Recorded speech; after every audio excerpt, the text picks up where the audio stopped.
Hello, everyone. My name is Jaybird, and welcome back to Lucid9. Without any further ado, let's get right back to where we left off last time.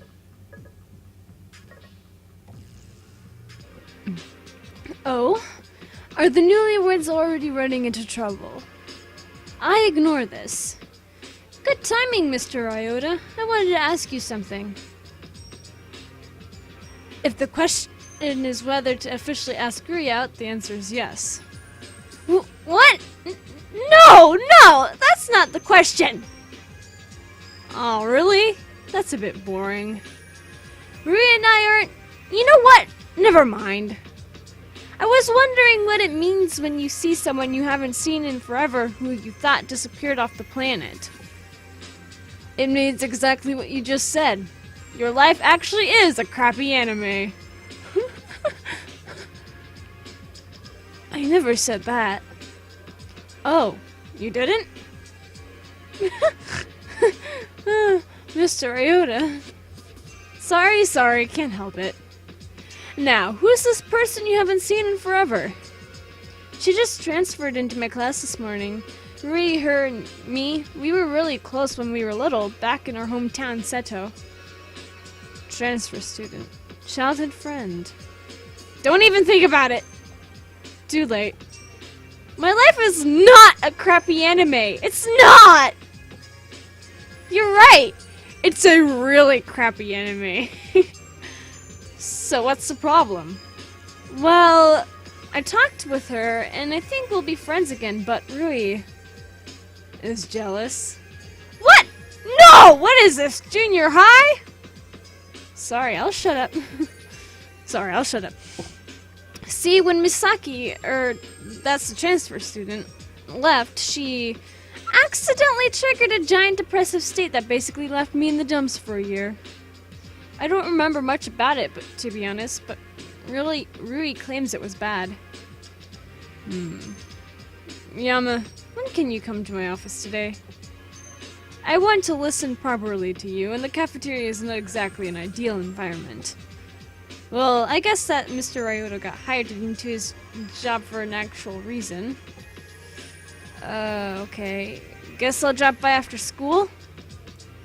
Or during, really. Either way works. Now, off to lunch. You! Gotta eat before the bell rings. Young, growing boys need all the nutrition they can get. He can't sound like the wise, all-knowing teacher when he just implied it was fine for me to ditch school. See you later, Mr. Ryota. He only responds with a casual wave before he saunters over to the nearest table, chatting easily with a group of students. I snag a plate of food and search for Rui, but she's nowhere in sight. Guess that conversation took a little longer than I originally intended. I quickly scarfed my food down and returned to the classroom.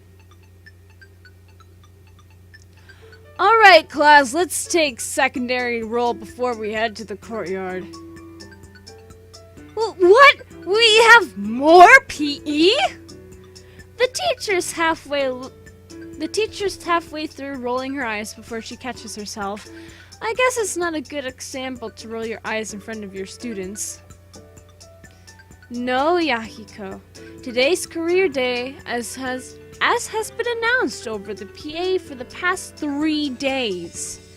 Afternoon classes are cancelled so that third years may explore possible future occupations with specialists. Ooh, right. Questions of the future. Writing prompt about our dream job. Now, career day. I think I'm sensing a pattern here.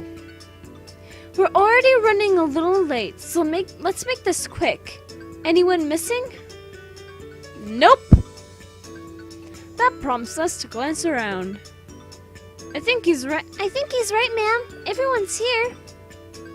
Everyone except Misaki, who apparently is at her job. Time to do some not so subtle recon. Teacher, where's that girl? The one sitting by the window. The teacher waves her hand dismissively. Special circumstances. Anyone else? Despite myself, I feel a prick of curiosity. Special circumstances? What kind of circumstances could warrant such an offhand dismissal from the teacher? I thought most teachers loathed making exceptions for mandatory events. Just what could Misaki's job be? As the teacher continues to survey the classroom, I feel a nudge against my arm. I forgot the voice I gave her since it's been so long. I think I gave her a high-pitched squeaky voice, but if I'm wrong, I don't care. I'm surprised you brought it up. What the hell was that? What? Usually you wouldn't say anything even if you noticed. You would have thought it was too much trouble. Her words are remarkably neutral. It's awkward. Feels like a trap. I think you should stop pretending like you actually know me, or that you have a brain. You're insufferable! She storms to the back of the room in a huff. I'm insufferable? She's done far, far worse, and she's still judging me? What a hypocrite. Alright, looks like everyone else is here. To the courtyard! Destiny awaits!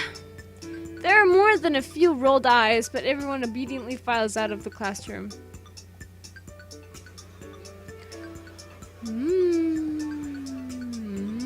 Interesting. I like where this is going. Our class pours into the courtyard, which currently resembles a crowded street market. Columns of booths are set in orderly lines, each attempting to outshine the others with progressively more outrageous signage and progressively louder music. I wonder if they've got a booth for my future job. Come to think of it, in all the 203 times he's talked about his dream, he's never once mentioned his future job. Just all the things he'll own. Oh? And what might that be? Isn't it obvious? With my stunning looks and all. So, a trash can? Is that even a job? Of course it's a job. No. I want to be a model. That's Wait. It's not as silly as it seems. I mean, seeing how he just believed that being a trash can be a profession, he can't have a job that requires him to think. He also can't have a job that requires social interaction. He just repel people instead of attracting them. Those are his two biggest flaws.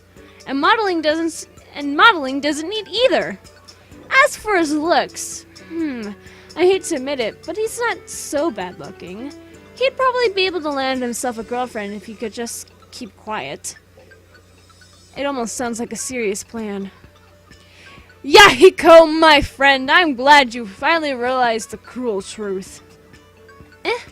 What are you talking about? I'm just saying that it's a good idea, especially coming from you. Isn't it? Once I become famous, the entire world will be able to witness my magnificence. I'll be on TV, the internet, advertising blimps, basically everywhere. On second thought, maybe it's a terrible idea. Well, if you don't mind me, I'm off to meet my destiny! And with that, he skips off into the crowd, leaving me awkwardly leaning against the wall like some kind of delinquent. I'm not really sure what to do. I'll be wasting my time if I look around, but I'll be wasting my time if I stay here. What a conundrum. You there! I turned to the source of the voice, a man in a medical coat, standing in front of a booth, boasting the holographic sign, Way Forward Pharmaceuticals, Hospital Division. Hunch. I'm guessing he's a doctor. Are you interested in becoming a doctor? Bodies? Open wounds? Yeah, no. Sorry, I don't think I could deal with the pressure of being a doctor. If that's what you're worried about, then don't worry. I'm a heart surgeon. I get an entire team of people helping me during the operations. Well, if I have people helping me. Oh no. Oh fuck. Scalpel, please. Nah. What do you mean, nah? I thought I was supposed to do all the cutting this time. That doesn't matter! It sure does! I see what's going on here, man. You want to take all the credit. Well, guess what? That ain't happening. What are you talking about? I'm the doctor here. Doctor, the patient is in critical condition. If you don't act fast, he's going to die. The patient is dying. The patient is dying. Dang it. Give me a scalpel. Whoa there. Don't be getting your scrubs in a bunch. Doctor, the patient is dead. See? Look what you did. Look at what you did. Look at what I... Yeah, I don't think being a doctor is right for me. Are you sure?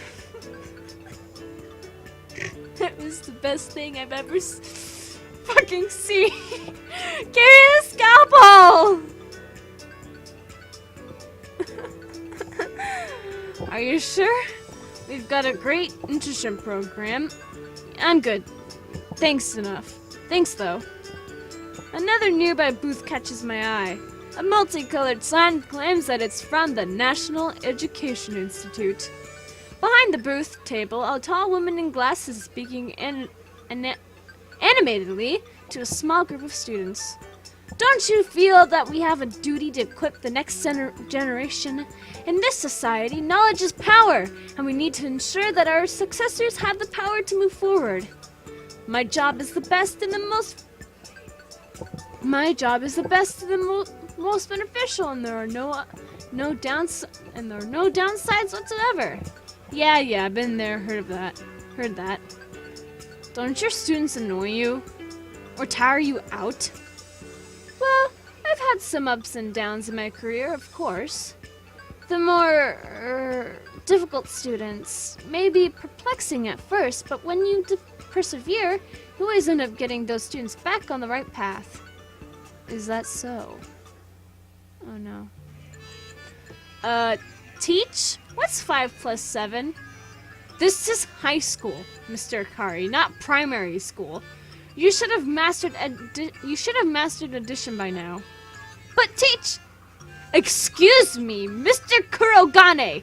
Smoking is not permitted on campus. Hand those over! You ain't the boss of me, kid. Kid? I'm your teacher! You're shorter than me, kid. That makes you a kid. Alright, that's it. You're staying after class. You've got detention to serve. Says who? Says you? You couldn't even take on a diseased chicken with one claw tied to its tail. That's why you can't be that eloquent on your essays? Teacher!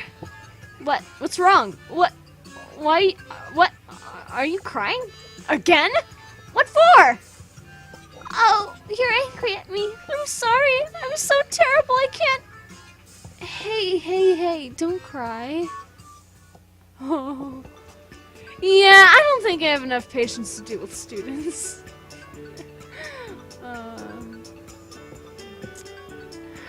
Well, guys, I'm gonna leave it off here. We'll get back to this next time. Anyways, if you enjoyed this episode of Lucid9, leave a like down below, leave a comment down below, share it with your friends, subscribe if you haven't, ring that notification bell, and remember, die safely. Bye.